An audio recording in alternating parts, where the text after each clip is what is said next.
You are listening to Visionaries Wrestling Network, providing your perfect podcast experience.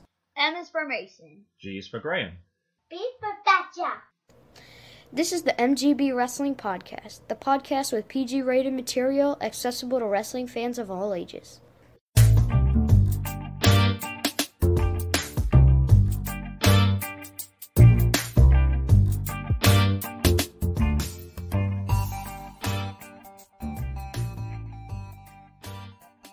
Hi, my name is Mason, and here's proof that wrestling fans still live with their parents, my co-host, my dad, Graham. Okay, this is the MGB review of Alpha One, who presents The Other Side. This was on Sunday, June 30th from Hamilton, Ontario. Bell time was 4 p.m. Unusually, they didn't mention what time doors open. We had no idea what time it was, and we had a bit of a problem actually getting there in the end, but we made it eventually. Now, this was actually the second part of our road trip, Mason, because we went to Bordertown Pro Wrestling, which we talked about in our last review. And part of this was Hamilton was only an hour away, but Toronto was only about an hour and a half away, or something like that. So we actually went to Toronto in the morning. So do you want to talk about that first? It was like 10 o'clock when the Hockey Hall of Fame opened, so we had a little time to go walk around Toronto, and we saw the Toronto Blue Jay Stadium, the Raptors, the Maple Leafs. They share a stadium, I think. Yeah, they do. So the baseball stadium, I think, is the Rogers Centre, and I was looking actually on a map. We bought a map for Jay to look at, and I used to know it as the Air Canada Centre, and it's got a new name now. It's sponsored by a bank. I can't remember what it's called. It's like one of those things, you know, when I talk about the Meadowlands, and you're like, it's not the Meadowlands. I still don't know what it is. I'm just so used to calling it by a certain name. It's gonna be like that. To me, that's always going to be the Air Canada Centre. Oh, like Team Sky is like Team... I don't even know, in the Tour de France this year. Team Asari or something. Yeah. It's a really weird name. And then I remember on the road trip up there, when we were around Buffalo, they had this big dome, and it was obviously like a stadium. And then we originally thought it was like the Bills Stadium, and then we knew it wasn't that, but we couldn't think what it was. And then I just remembered it was the Sabres. I don't know how we forgot the which is even more embarrassing, because you just talked about our main reason really of going there was to go and see the Hockey Hall of Fame. We went to Toronto when you were about 5, I think it was, as part of a wedding, and we went to see a Red Sox game there, and you remember the stadium roof opening, but we didn't get a chance to do anything else, so this was a good chance to go to the Hockey Hall of Fame. Do you want to talk about the Hockey Hall of Fame at all? Oh, well, first we watched to the game plate, and then I got to shoot pucks, and I missed, but I missed all of them.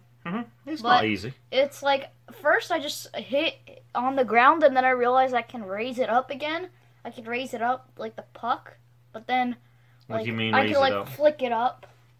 Oh, yes. And then I didn't, and then I started doing that, but then I kept hitting the side, the post.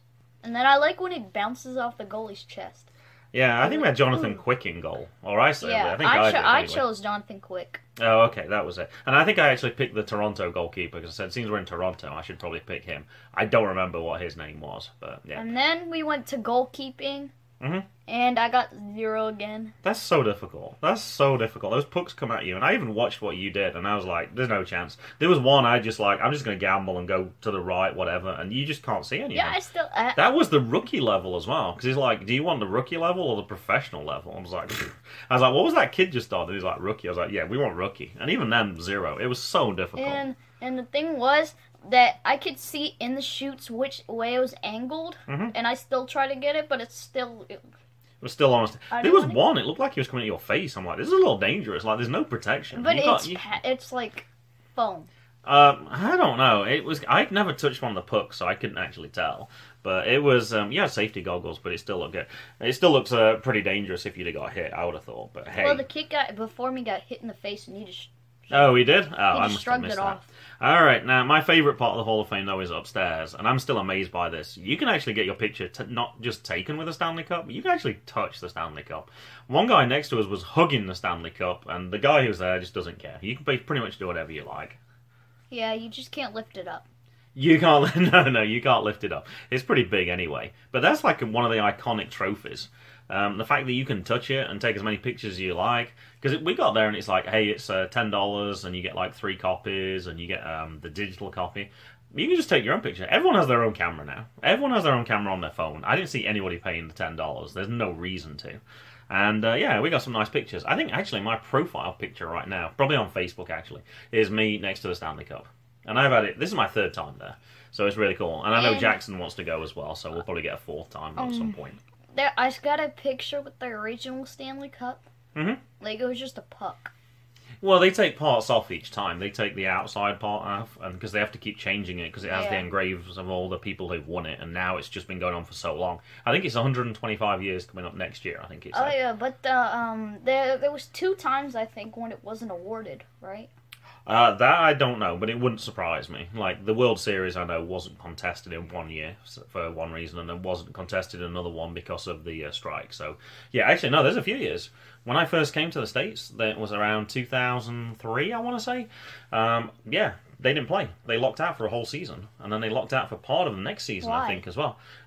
Just weren't happy with salaries, weren't happy with players' rights, so all the players went on strike. So, yeah, no, it probably hasn't been held every single year. Well, isn't, like, the Stanley Cup, like, one of the most famous? Because it's, like, Super Bowl, I think, is #1. I'd say so. And then, like, The NBA... Super Bowl's not been going as long, though. I would say the Stanley Cup's more famous. The Super Bowl, they're on, like, 53, I think it was this year. And that's been going 125 years. So I would say that's way more significant, personally. And just because of the size of it as well. But, hey... Alright, then we left there, and the original plan was we were going to go to Hamilton for lunch, and then we saw a British pub, and it was something I was dying to try that I'd heard about from Canada and not managed to do. Poutine.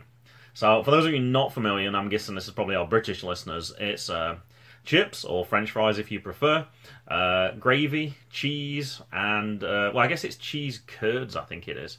And it was delicious. I can see why everyone said it was so good. It was really good. We also got to catch some of the baseball. It was, being a Red Sox fan, I knew it was the London series. And Red Sox were actually winning when we were there, which wasn't very common in the 2-game series that they held. I think we left just before they lost. We weren't on that inning anyway. They were ahead, and I said, let's watch the end of the inning. They gave up 1 run. They were winning by 2, and I said, all right, let's just go. They gave up 9 runs in that inning, so we would have been there for a long time. If we'd have stayed for that, we probably would have missed the start of the wrestling, actually. Because there was a lot of traffic on the way to Hamilton. Yeah, so I didn't... The poutine, the only thing I didn't like was there was too much cheese. Well, that's the point. That's cheese, and that's what it is. So that's fine. You don't have to have it. Your meal was pretty good anyway. I probably would have liked it with just, like, shredded and, like, not too much. It was? Okay. I know, like... You could just have chips and gravy. Like, sprinkled around, not, like a whole, like, entire packet just dumped on top. I don't think it was a whole packet, but there was plenty. It was cheesy, that's for sure. I remember when I lifted it up, it's kind of like pizza. I liked mine. I got chicken tenders, and they had the, I can't remember, I think it was plum sauce. Yeah. And then I got fries, too, and ginger ale, which I haven't had in a long time. Yeah. I think it was, like, January I can't remember 1st. Why you had ginger ale, actually. Because I don't think they had root beer. Oh, that was right. Yeah, they didn't have root beer. That's right. I'd totally forgotten the reason why. Alright, so anyway, we had to drive around. We didn't have GPS for this trip. We didn't realise until far too late. So I managed to take like pictures and had a vague idea how to get to different places. So I didn't know exactly where we were. We took a wrong turn somewhere. We were on a state road, we followed the signs, and then suddenly it disappeared. And we had all sorts of problems. We stopped at an art centre, and somebody pulled up on his phone and said, hey, look, go this way, and then this way. Anyway, we probably got there, I don't know, half an hour before. Luckily, I always leave places early to make sure we get there on time. We got there. We got our hand stamped, and not much room once you get in there. Now, I've seen Alpha 1 before. I actually forgot. When I talked to you, Mason, I said I'd seen a few. Like, I told you I'd seen Ethan Page versus MJF. I told you I'd seen the David Arquette match. I'd also, and I forgot about this, Mustache Mountain were there as well. They were Or if not the whole, Trent Seven was there. I apologise. And I remember seeing that one as well. And the thing that I took away from watching them on TV is there's not much room there at all. There is not much room there in this place. And that was very evident as we walked in. Now, I actually forgot one other thing that was kind of important to this at the start. Ethan Page actually challenged you to review some Alpha 1. When we mentioned that we had a podcast and we interviewed him, and we're going to put that interview at the very end of this episode, Mason. Seeing as this is strictly about this organisation, you know it's run by Ethan Page, right? Yeah. So it makes sense to actually re-air that interview, and we'll do that at the very end. I did look back. Alpha 1's been running for a lot longer than I realised. I thought it'd only been running for about 2 years. Probably because I've not been on Twitter that long with regards to wrestling. So I went back and looked. The earliest match I can find is February 21st, 2010. And here's the card. I was kind of interested to see who was wrestling. So the A1 Alpha Male title, the semi-final four-way, was between Player DOS, Anthony Fiasco, Player Uno, and Raheem Ali. Heard of any of those? No. No, me neither. So I was like, it's probably going to all be like this. Next match, Justin Sane defeats Michael Von Payton. I was like, Justin Sane. I recognise that name. Next one, Josh Alexander versus Scotty O'Shea. I recognise both of those names.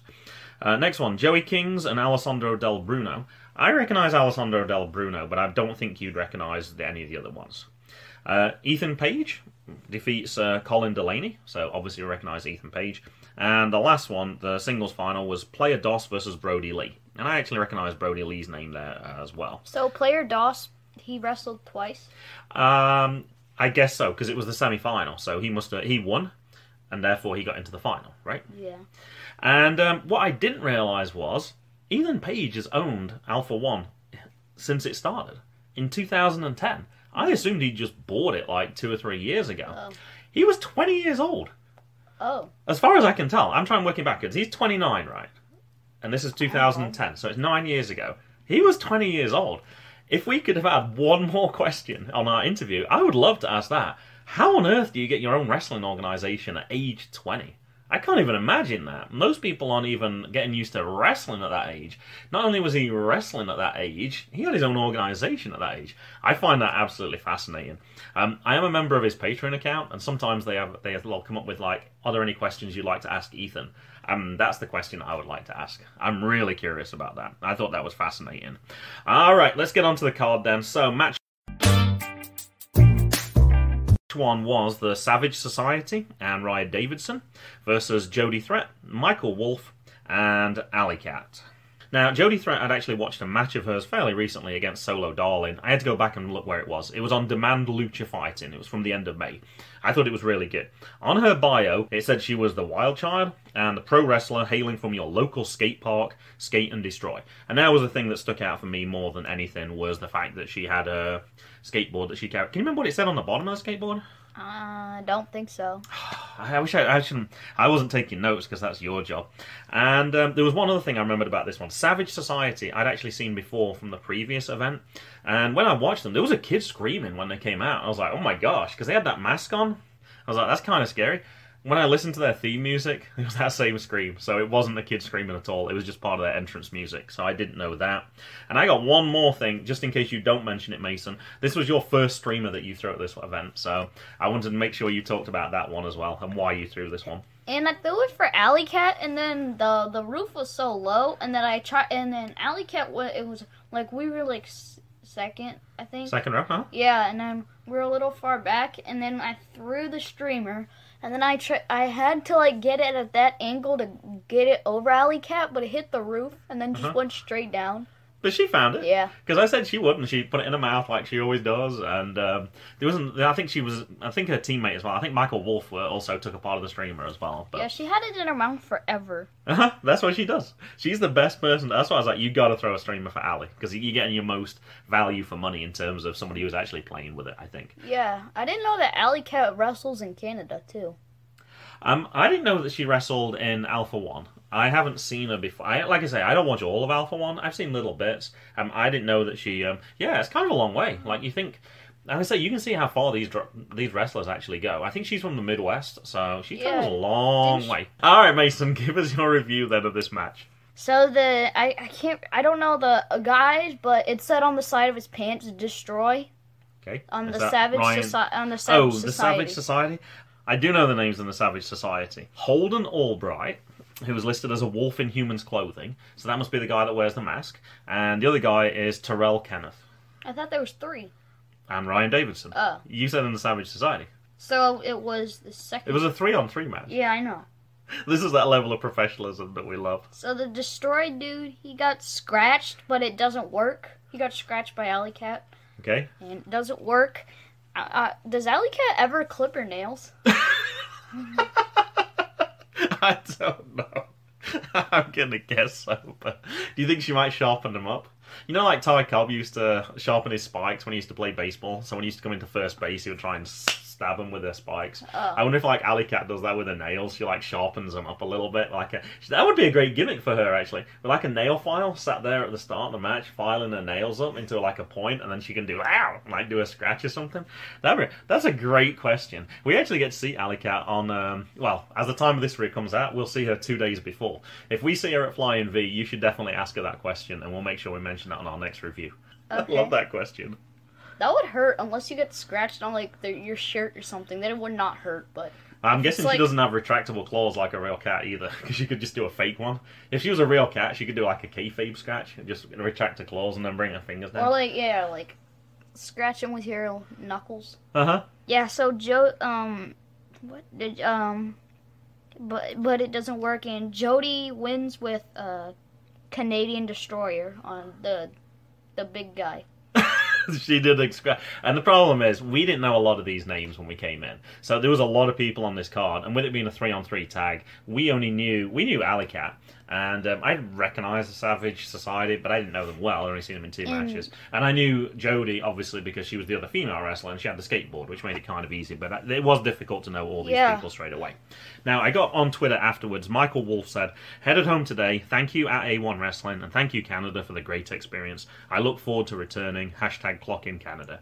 I thought it was a really good starting match. The crowd really got into it. I thought it was a good one to build atmosphere right at the start, and I thought it got everything going perfectly. So he doesn't live in Canada either. No. Or he doesn't. No. Well, I talked about this actually. Not everybody in the just because it's set in Canada doesn't mean they're Canadian wrestlers. Yeah. Just like when it's in America. They're not all American wrestlers. Their next event is all Canadian wrestlers. That was Ethan Page's aim. He said, I want a whole Canada card. So the next one will actually be everybody from Canada. You got to remember, though, it wasn't that far. If you lived in Buffalo, it was only an hour to Hamilton. So you don't have to be that far. That might be easier in some cases than traveling all the way down to Florida. Like if you live in New York, going down to Florida could be a 13-hour drive.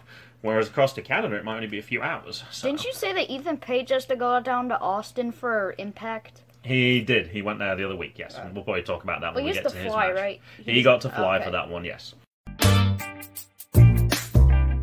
Alright, match 2. This was a special challenge between Pat Buck and Kody Lane. I'm not quite sure who made the challenge, though.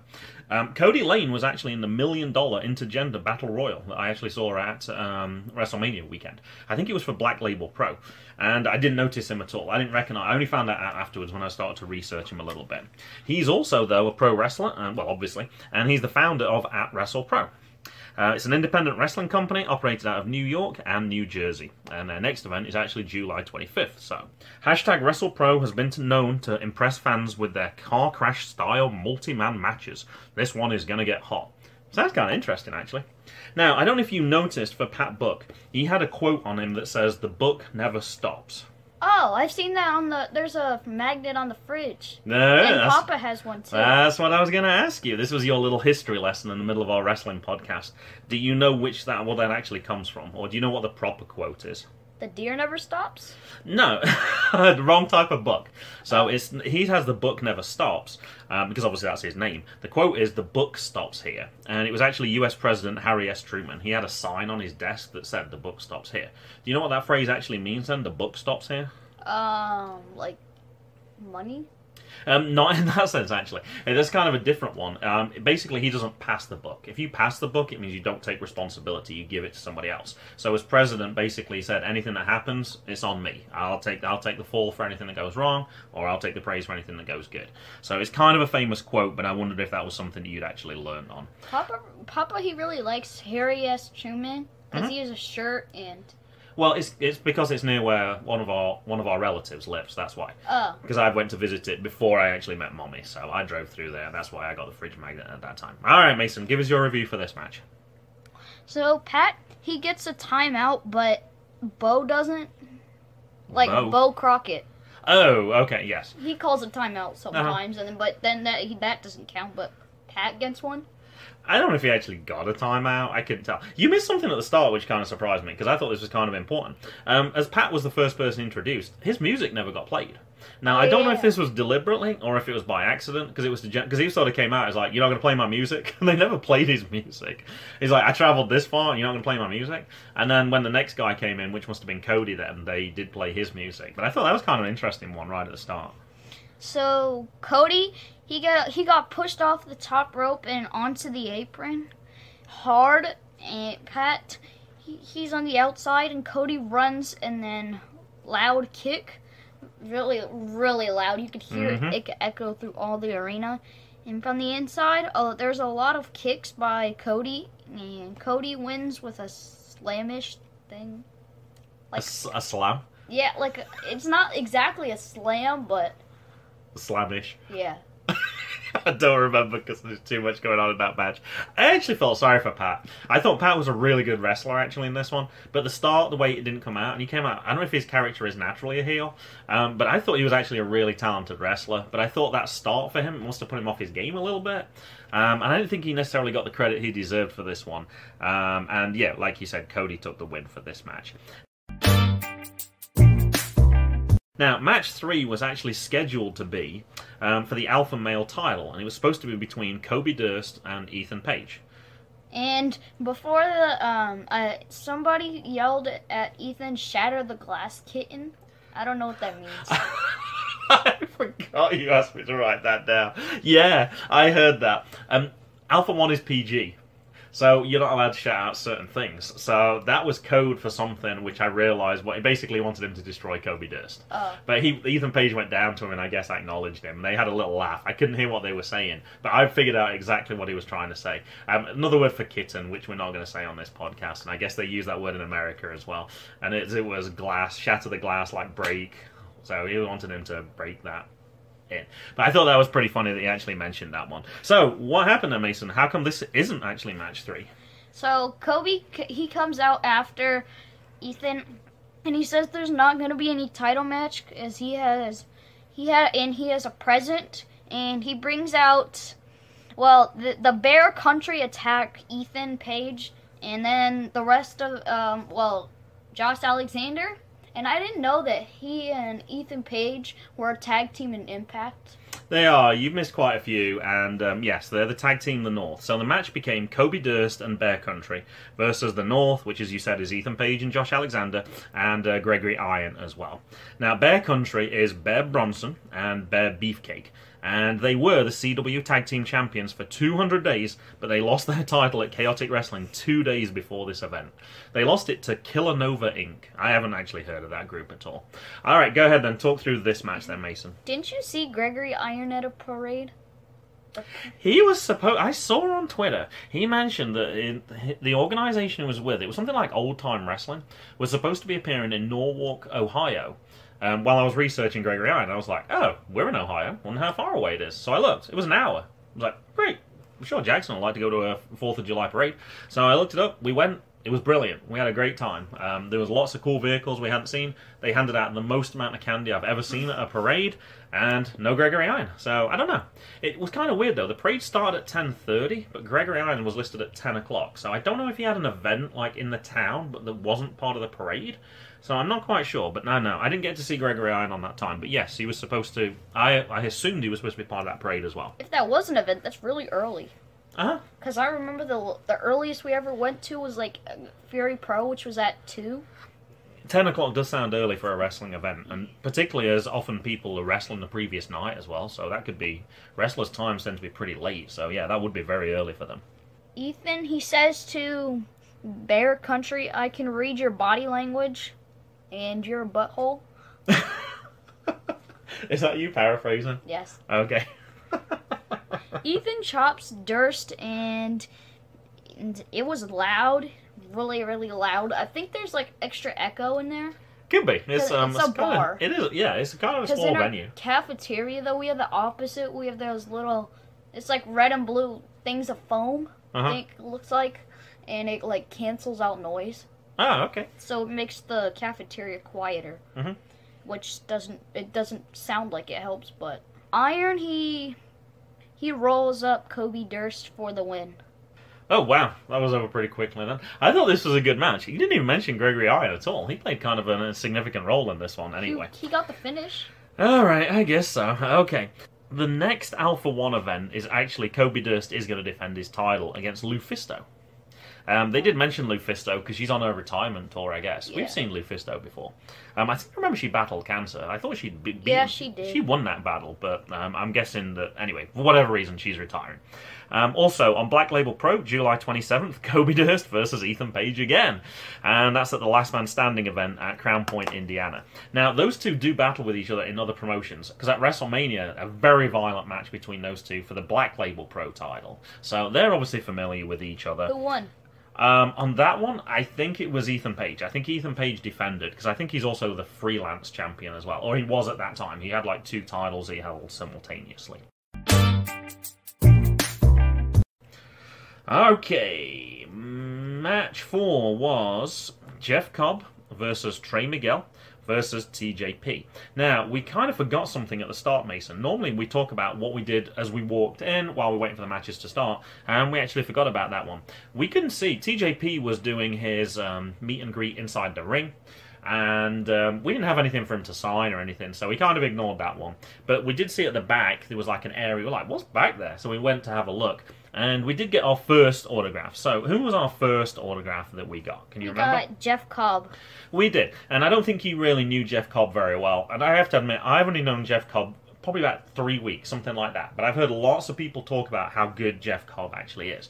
Particularly people that watch, like, I think it's the New Japan Ring of Honor crowd. They said how good he was. I forgot. I actually saw Jeff Cobb before. I totally forgot that I'd actually seen him. He was actually at the G1 Supercard. Yeah, so I'd totally forgotten that. All right, let's look at this match then. Oh, so we saw Jeff Cobb. We got a picture with him. Really nice guy. You got his picture autographed and you got a photograph with him. In the dark, and it was surprisingly came through perfect. It did. It was really dark back then. I was like, this is probably not going to work, and I can never figure out how to put my flash on quickly for that. But no, it came out perfectly. All right, let's get back to this match then. So, TJP, I'd forgotten this. He actually won the Cruiserweight Classic. I don't know if you remember, we watched part of that, I think it was. Like that big tournament, I think it was 32 people, and they sort of narrowed it down, 16, 8, 4, 2, whatever it was, until they had a winner. Here's some of the people who he beat. Dan Mack, Johnny Gargano, Rich Swann, Kota Ibushi, and in the final, Grand Metalik.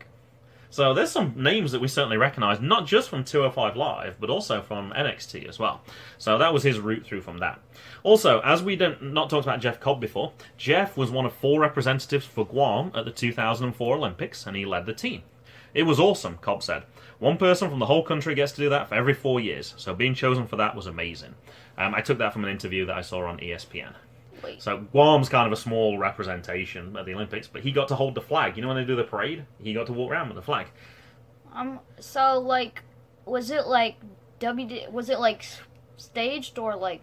Oh, come on, Mason. You must know what wrestling is at the Olympics. No, yeah. It's not in the ring. It's the one where they're in the circle. Like college wrestling. You've seen Okay. college wrestling. You know that. Yeah, like what? And Trey Miguel.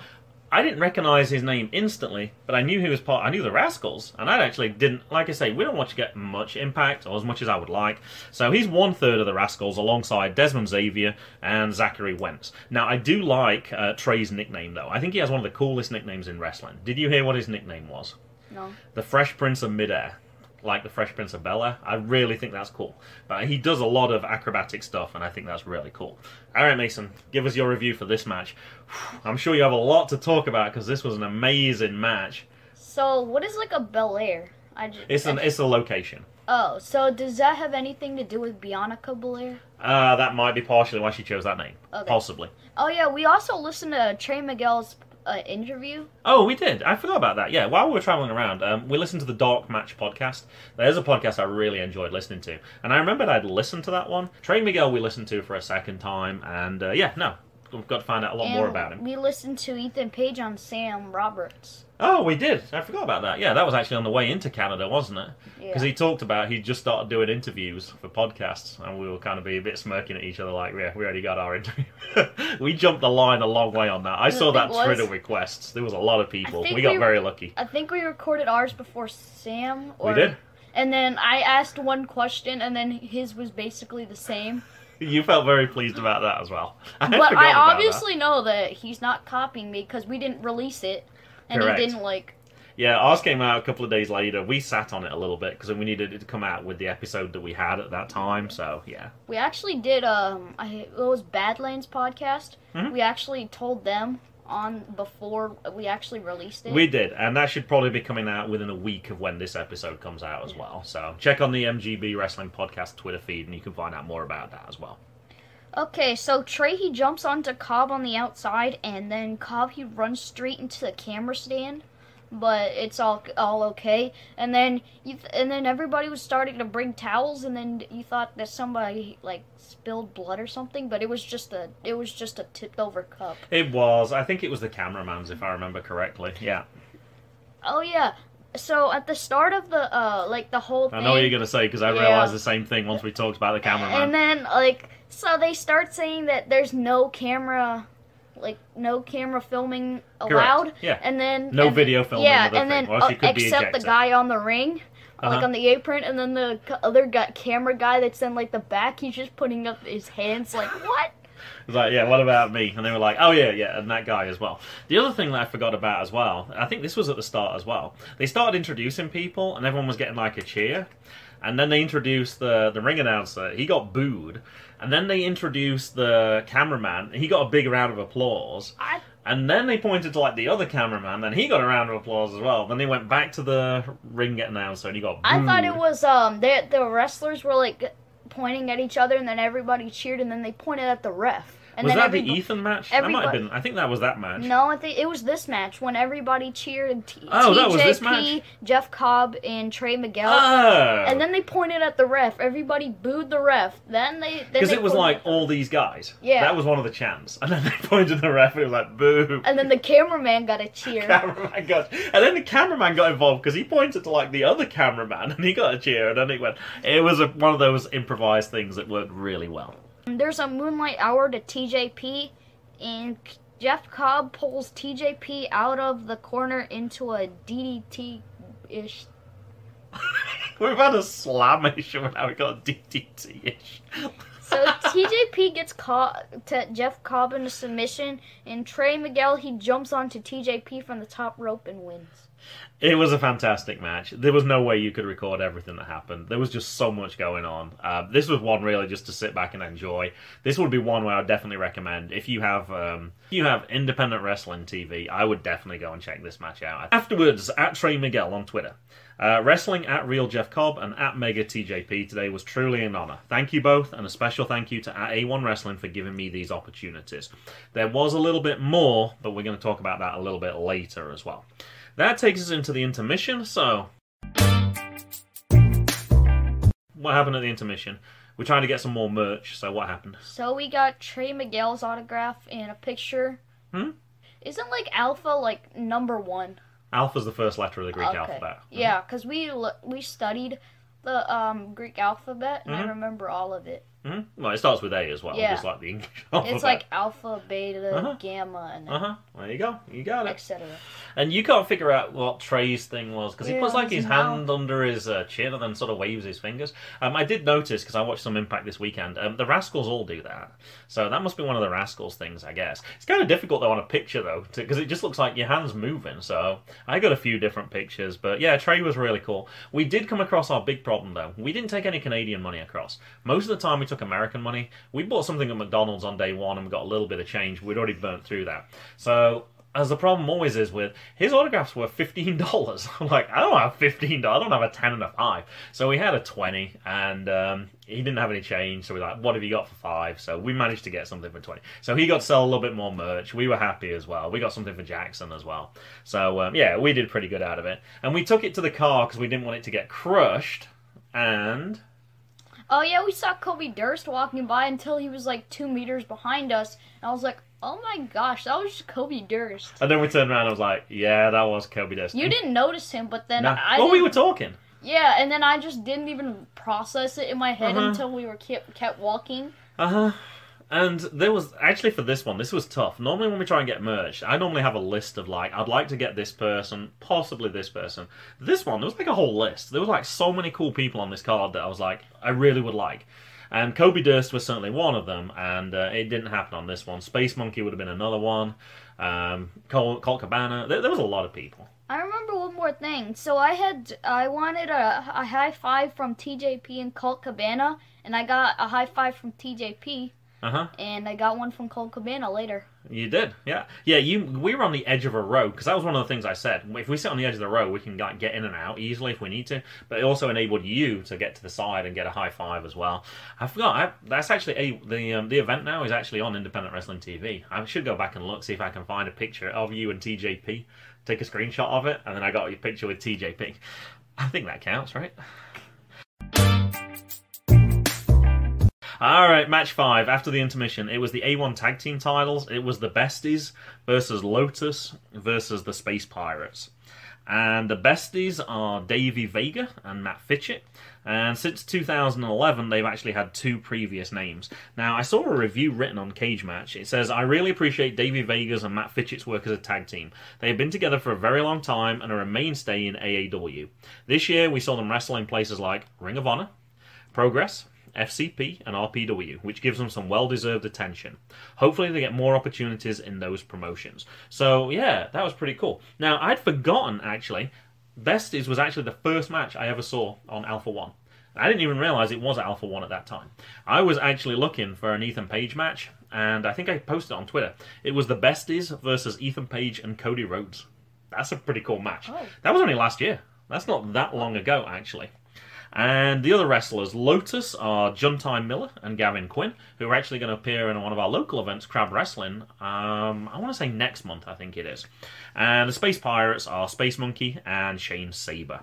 Alright, go ahead, Mason. Oh, one more thing. I think I asked you to write this one down. Soundgarden. Soundgarden. Truly Madly Deeply is the music that the Besties come out to. Because when it came on, it's like so cheesy. It's such a cheesy song, but everyone was kind of singing along to it. It works great for the Besties. It actually came on my iPod the other day. I was like, oh, I asked Mason to write that down. So Truly Madly Deeply was why I asked you to write that one down. Alright, go ahead. We can add that to your wrestling playlist now then, I guess, right?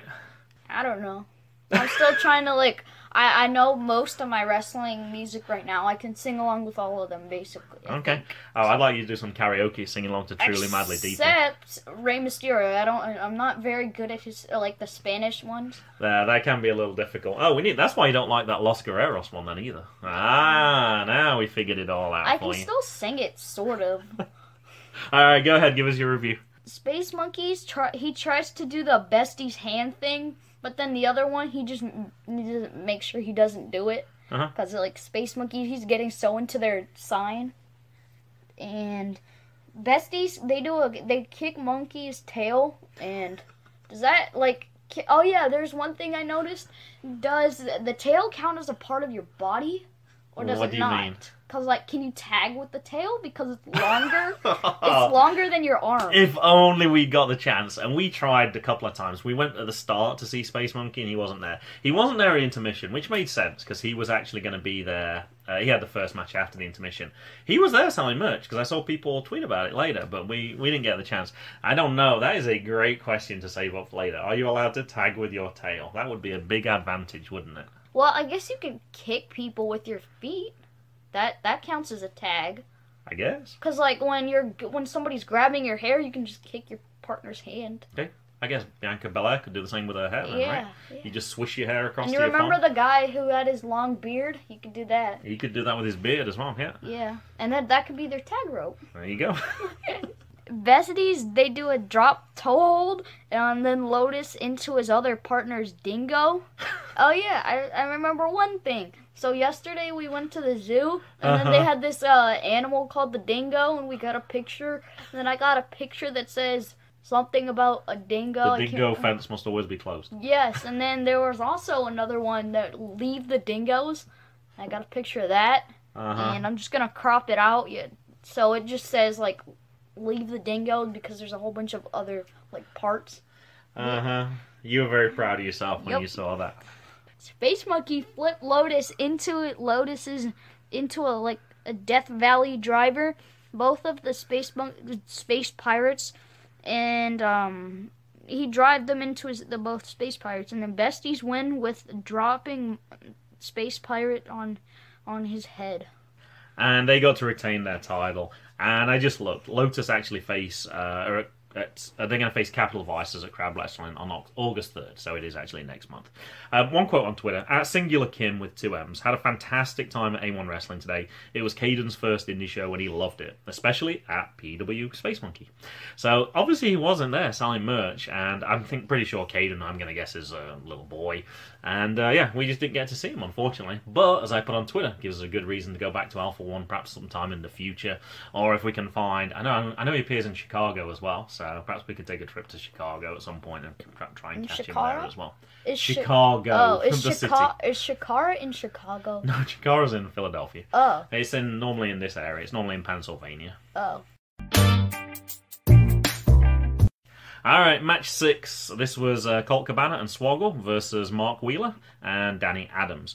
Now, Colt currently wrestles for Ring of Honor and NWA, where he's the NWA National Heavyweight Champion, when he beat Willie Mack in the Crockett Cup in April 2019. Now, I saw Danny Adams as well in that $1 Million Intergentleman Battle Royale that I talked about before. Didn't realise it. Let me read you some of the other names who were in it, because you probably recognise some of these, though. Alley Cat, Aspen Rose. Yep. Alley Cat actually was the winner of it. Oh. Boomer Hatfield, Cabana Man Dan, Eddie Only, Uh-huh. Marino Tenaglia. No. He's in that Marino. He's like the guy you think looks like Enzo. Oh. Oh, yeah! The Philly Marino Experience or something. They've also appeared at A1 Wrestling the previous month, actually. O'Shea Edwards. Now, I actually saw Swoggle and Nick Gage at that same event, actually. So that they were pairing off, so Swoggle's obviously in this match So as Alley well. Cat's a millionaire? Technically, I guess so. Now, I saw from @_Mark Wheeler on Twitter. This is the day of this event. 1, Danny Adams is going to screw something up today. 2, I'm going to save his behind again. I'm changing a word there. 3, I'm getting the pinfall again. See my point, Danny? Smarten up. I ain't losing today. # Golden Gun today at A1 Wrestling. This is his teammate, and he's talking trash about him straight away. And I'm sure when you'll talk about the intro, you'll probably mention the fact that they did not get on together well as a tag team. It was like sort of like Sheamus and Cesaro, like at their start of their, so they could become the next bar. They could. That's a great analogy, actually. Yeah, they did not want to be a tag team. They had no faith in each other. Yeah, it was a total disaster as a team. But yeah, eventually it could go on to be a good team. Yeah. They obviously recognize each other. I didn't actually mention Danny Adams also responded on Twitter, basically saying the same thing, that yeah, you're useless. I'm going to cover you. I'm going to be the one that does all the work. Blah blah blah blah. They were pushing each other around at the start, and so Mark Wheeler, he pushes Danny, and then but Swoggle, he gets down in his like in a crawling position and then trips Danny Adams, and then he almost gets the win. Straight, and then Mark, he shakes Swoggle's hand, and then Swoggle bites his hand. Swoggle, he bites a lot. He bit Falabar's bottom in the previous one. It's Swoggle and Colt win with an when Swoggle does an RKO. Now, once again, I forgot to mention this though. I think this is streamer number 2, isn't it, Mason? Oh yeah. Did this one work? No, it went over the ref. I think Swoggle got to it though, didn't he? Yeah, he did. He got to it. Now, you missed something, and I'm going to have to start making sure I take notes, because to me this was kind of important. When Swoggle and Colt Cabana came in, Colt Cabana picked up a little kid and lifted him up above his head and just carried him around. Now, I read on Twitter, it said, I always enjoy taking a child in my entrance, but I'll always have to check to see if they're having the time of their life or scared bleepless, and possibly crying. This kid seemed neutral. He didn't seem scared, but he didn't seem that excited either. Yeah. But I guess it's kind of a surprise. I guess it depends how young the kid actually is as well. Now, we wondered why we had, later on, we actually saw, once the main event was going on, which was the Lumberjack match, we noticed that Colt Cabana had a chair. Everyone else was just sort of kneeling, and everyone else was just round the outside of the ring, and he had a chair. And we're like, I wonder if he was injured. All right, I can answer that question for you now. He was injured. At the NWA event on June 25th, Colt Cabana is injured and he's out of... Oh, sorry, this is at NWA. June 25th. Colt Cabana is injured and out of Friday's tag team match. Who should replace at Colt Cabana as at real Nick Aldis's tag team partner at Ring of Honor Best in the World this Friday? And I think I told you who did actually replace him. Eli Drake. Oh, yeah. So he was part of that tag team championships, and he didn't defend it because he was partially injured. So I'm guessing that's why within that match they had certain things. Part of it was just Colt Cabana being there. That was really cool. Swoggle being there. They don't have to go 100%. They can do funny things as well. But yeah, so I'm going to guess if he actually sat out of that match, he probably was legitimately injured, and there was probably only certain things he could do. So I have a couple questions. So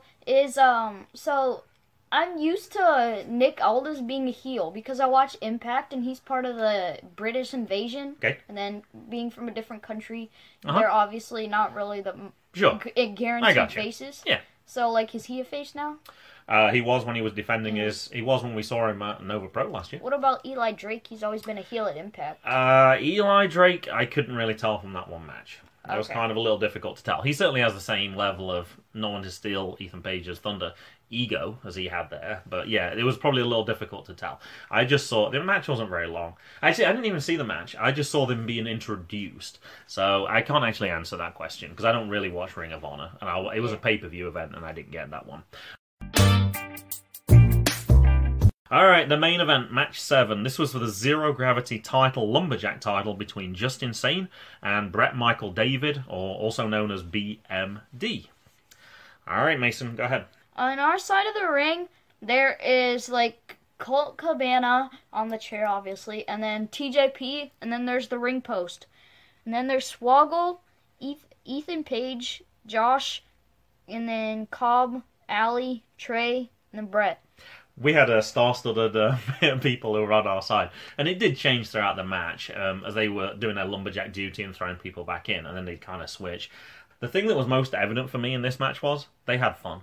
Yes. Every wrestler who was involved, you could hear them talking with each other. They were smiling. They were laughing. That's what it's all about. I know the wrestlers say it's all about the reactions you get from the crowd. You could tell, though, they were having fun in that match. And that was really cool. That made, for me, the match of the night. Just because it was so cool to see them, everyone enjoying themselves and just having a blast with it. Lumberjack matches are always fun. And the funny thing was, when Ethan Page went over to the other side to, like, throw them back in, he lost his hat in the middle of the ring. I didn't even know he had it. Oh, his baseball cap, of course. It was New York Yankees. Ugh, heel move. That guarantees heat straight away. So there's chops hard to Justin, and Brett, he kicks the ref on accident. But Justin dives on everybody, like on the outside, and Justin wins by a nightshade. And he hits him with the chair. So there was a title change. Justin Sane won, and he became the new at A1 Wrestling Zero Gravity Champion. However, at the Trey Miguel cashed in his contract for a title opportunity and has pinned the Night Train to become the new champion. At Just Insane Trainer tweeted, "Even though I only held the Alpha 1 Zero Gravity title for 30 seconds, I still was able to make history and become a Grand Slam champion. The thirst had to be quenched, but I'm still hungry. Enjoy it while you can," out the Trey Miguel. And Ethan Page actually retweeted Trey earlier in his comments, and he says, "Congrats, Trey, you deserve it. Your title win was one of the loudest reactions that venue has ever had. They'll love you forever now. Pumped to see that three-way too when it's on at Indie Wrestling." And he's talking about the match we talked about with Jeff Cobb and TJP as well. And we kind of didn't see everything for this because we were getting ready to go. We had a drive back to Ohio, and we knew we weren't going to get back until around midnight as it was anyway. And we had to get through customs because we were crossing the border again. So we kind of got up and got ready. We kind of saw and realised what happened, but I certainly couldn't tell you. I couldn't see it all. Oh, well, I could because I'm a little taller. Because, like, everybody's standing up and, like, I'm small. Yeah. So I knew that he'd won. I didn't know. We obviously figured he'd cashed in something, but we didn't know that. I wonder if that was from the three-way match, if that gave him the right to do that. That part I don't know. So to me, that was probably a little bit confusing.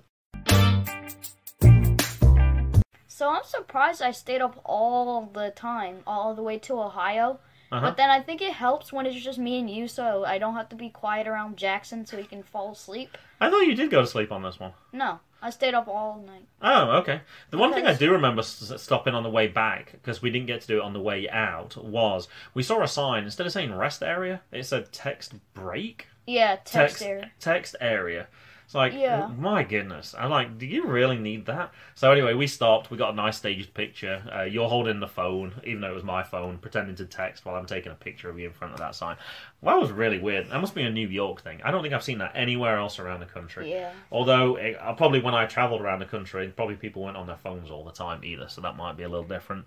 And, we made good time. And, we got back just before midnight. And, I think that's a trip we could do again. I'd say Toronto is not that far, 4.5 hours. It was fun to go through customs. It was fun to go see a new country. And we bought some souvenirs back as well. Actually, going through customs, this might be the Britishness in me as well. They asked, like, on the way out, they asked, do you have any weapons with you? And I was like, well, no, obviously not. We bought a kid's archery set for Jackson from the Dollarama. That was like $4. I deliberately put it on the seat there. So when he asked that question, I could go, no, just this archery set. And we wound the window down so he could see. But I'm sure we wouldn't get into trouble for that, but I didn't want to risk anything. Okay, anything else to finish up? Alright, so what you can hear now then is the interview that we did with Ethan Page at N.E.W. Wrestling. I don't have the exact date for this one, but it was probably around 4 weeks ago now, I'm going to guess, something close to that.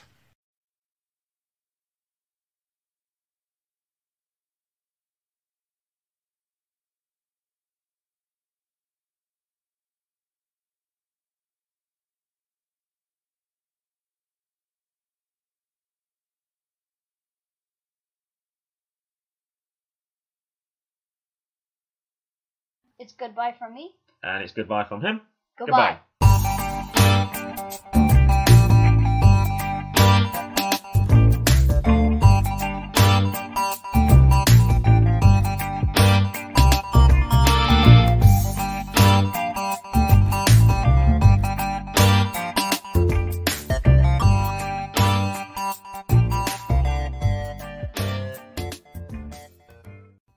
The music was Zigzag by Kevin MacLeod at incompetech.com. Licensed under Creative Commons by Attribution 3.0.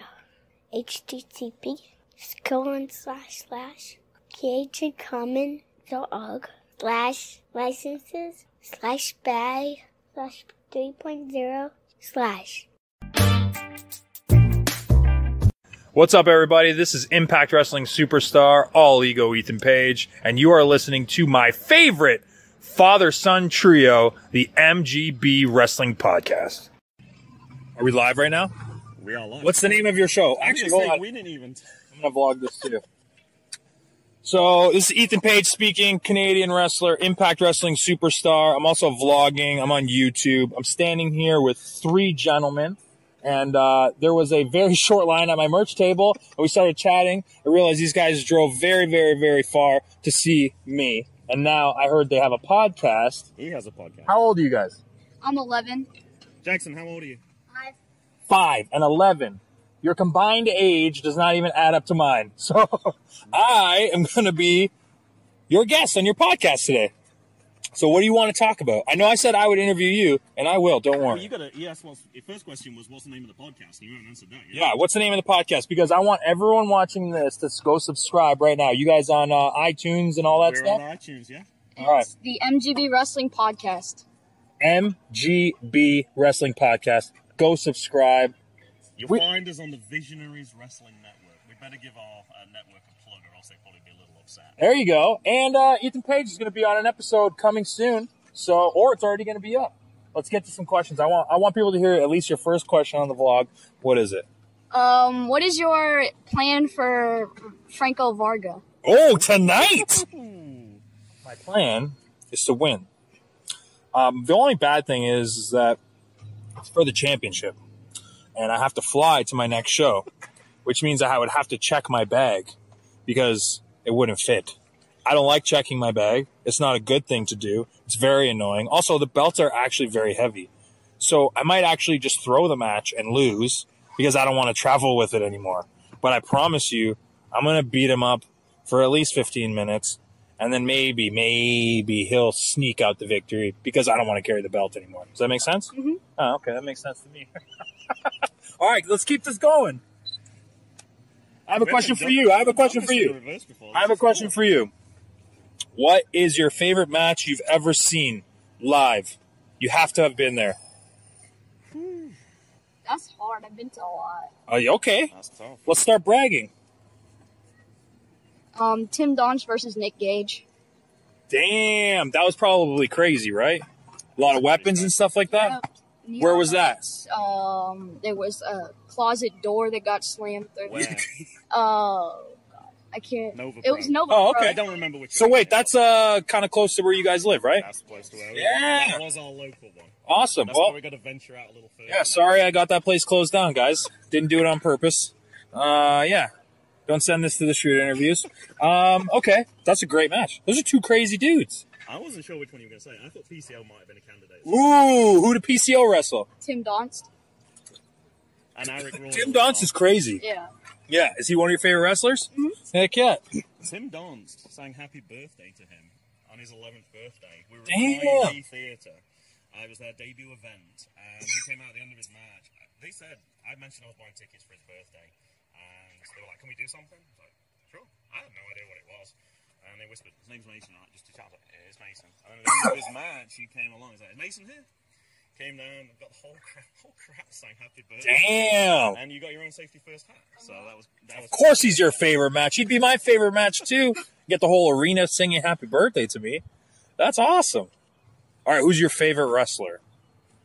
That's my favorite WWE wrestler is Roman Reigns. Okay, but who's your favorite wrestler ever? Like, of all time? Mine's The Rock. He's not been watching for that long. He's only Okay. been watching for 2.5 years now, I think. 3. Who's your favorite wrestler for the last 2.5 years? Ooh. That's basically all I've been watching. It's still Yeah, probably Roman so Reigns. probably Roman Yeah, Reigns? Roman Yo, Roman Reigns is great. That's a great choice. Hey, Jackson, you can get in on this. Who's your favorite Yeah. wrestler? John Cena, I'm looking at your shirt. You got your John Cena shirt. Who's your favorite wrestler, though? Brock Lesnar. Brock Lesnar. So you guys duke it out? You like Roman Reigns, you like Brock Lesnar? You just Superman punch and F5 each other? He wanted me to tag Brock Lesnar in a post when we were at the Wright Brothers Memorial. Why? What did you want to tweet at Brock Lesnar? I'm really interested in this. This is why we have him on the podcast. He's got the most entertaining stuff. Yeah, hey, what did you want to say to Brock Lesnar? Can't you fly over to Canada to wrestle at the outside wrestling? You wanted to fly to Canada to wrestle? Yeah, how come? I don't want him to come to my country. Even though I think he lived in Vancouver or something like that. He's a wild guy. He lives in the forest, in the woods. The interesting thing is, he has a new favorite wrestler each week. So Really? I didn't know it was Brock Lesnar, so it changed. Okay, Dad, who did you think it was going to be? I wasn't sure. He said he has lots of indie wrestlers that he likes. So he likes Tim Donst, John Kerman, he said one time.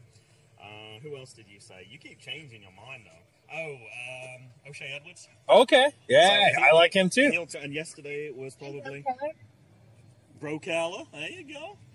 Dewan O'Neill probably yesterday. So tomorrow, I'm going to be your favorite So wrestler? tomorrow it could well be Ethan. It could well be Ethan Page. I hope so. We'll need to record this and keep What this one running. Did you just ask him what he's doing? He was stretching because I'm about to give you F5, bro, on this car. Look at, he's tuning up the band. You better watch out.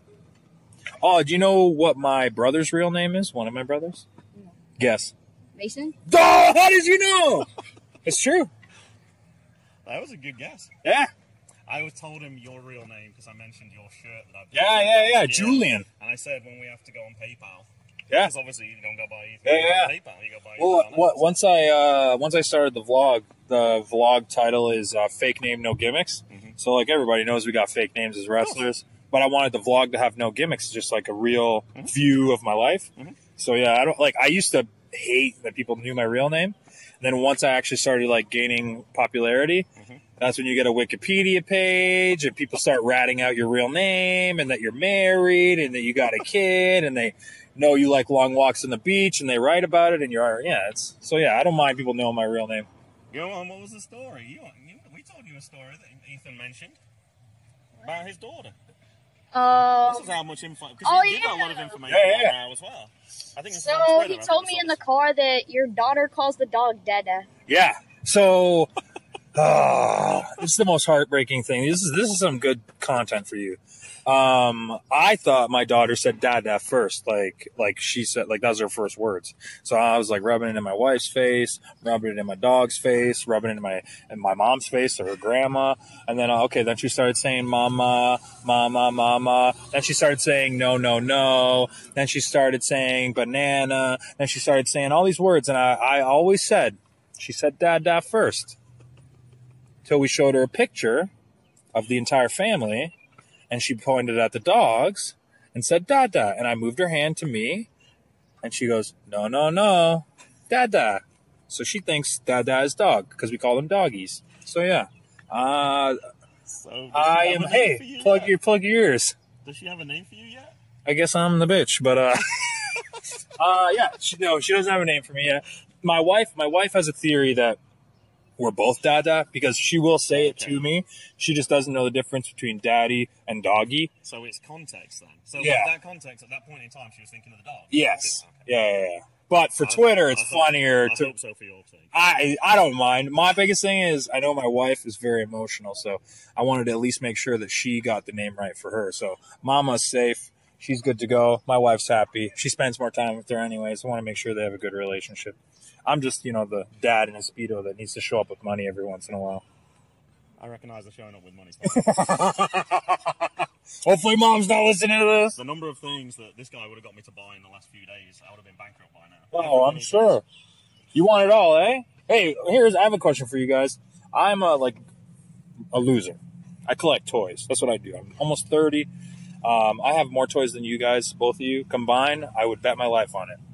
What do you guys like? What's your toy? What's the cool toy right now? Wrestling figures. Wrestling figures? Mm-hmm. Okay, what do you collect? The basics, the elites? You like the old bone-crunching action? You like the old LJNs? You like the Hasbro retros? What do you like? Am I being too nerdy right now? The ones I can find. That's an amazing answer. The ones we can find, the figures we like. My youngest brother, Martel, all he cares about is just finding the characters. And that drives me crazy because I'm like, wait, this guy can do the splits and he's got his arms and legs move great. And then this one's stiff as a board. He goes, I don't care. I just needed a Brock Lesnar, so I bought that one. I just realized that's the one we went to EWA Wrestling. They had wrestling figures for $5. And I was like, he saw what? Who did you get? You got Mr. McMahon, I think. Yeah. Oh, that was kind of a good unique figure. one. I was like, that's a great one. I asked him, who do you want? And he's like, Brock Lesnar. Brock Lesnar. Okay, so I guess you have Wait. Hold on. We need to address something very awkward here. Your favorite wrestler is Roman Reigns. Your brother is wearing Roman Reigns' glove. And he's about to Superman punch all of us. What's going on here? Why is he stealing your thing? Why have you got that on your arm, Jay? What happened? You broke it? How'd you break it? How do you break it, Jay? I don't think we talked about this on the podcast. By getting pushed up a rock. You got pushed off a rock? Damn, how tall was that rock? I think it's because he wasn't expecting it. That's my mom's bed. As tall as your mom's bed? We have one at school, and he's the same one, and it's that tall. As tall as you? Yes. And you're pretty tall, dude. All right. Very cool. There's just a guy with a clown mask walking. That's livid. Yeah. Yeah. That's not scary at all. Yeah, he's an awesome clown. Hey, Livid. What's up, buddy? You say hi to Livid, Jackson? Yeah. Just don't offer anyone some candy, man. I'm all out. Yeah. Oh, no. Stay away from people dressed as clowns, all right? All right, I'm going to give you one more question. You can ask me whatever you want. Exclusive. This is just for you. It could be the craziest question ever that some dirt sheet guy wants to ask me, but you get it. No, What do you Ethan want? actually put out on Twitter recently, he wants to appear on podcasts. Yeah. And, But I'm not letting your dad ask the question. No. Because your dad will be like, hey, when are you going to go to AEW? I didn't do that. You get the question, whatever you want, You Mason. got the first opportunity. Yeah, whatever you You want. jumped to the front of the line today.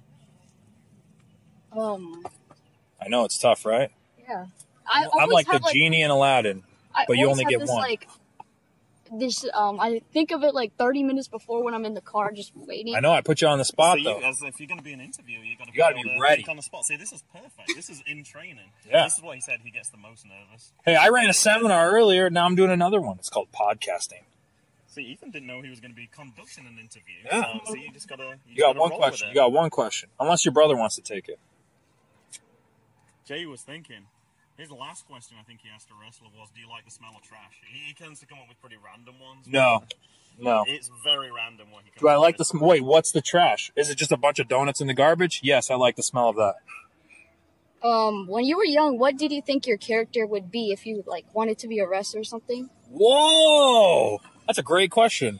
My favorite wrestler when I was a kid was very young, was Macho Man. Then it became Razor Ramon. So I would probably find a mix of the two of those.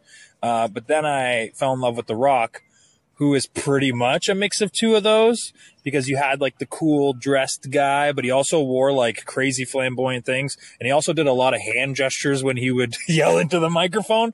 So, I mean, Macho Man and Razor Ramon could have had a baby, and it could have been Dwayne Johnson. That's all I'm saying. It's a great question, though. That was a great question. And yes, I can smell what The Rock is cooking, buddy. Do the eyebrow. You were trying to do that earlier. You guys were trying to think. Well, he said, what other phrases does The Rock have? And then you were like, oh, but they got to be PG. Just bring it. And then they go, oh, see? Come on. Come on. All right, are you wrapping this up or am I wrapping this up? Oh, see, he's delegating. Oh, no, wait. Don't do that. Don't delegate. Mason, this is your show, right? You're the headliner. All right, wrap us up. Okay, we'll still match things. This is Ethan Page, MGB Wrestling Podcast, and we're out of here. Damn, that was great. It's goodbye from me. And it's goodbye from him. Goodbye.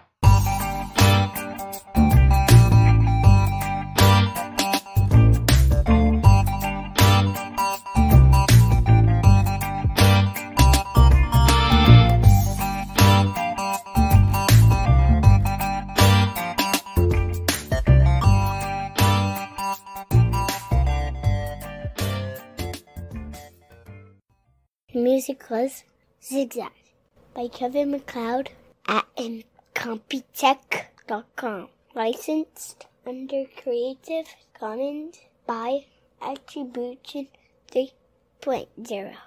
http://creativecommons.org/licenses/by/3.0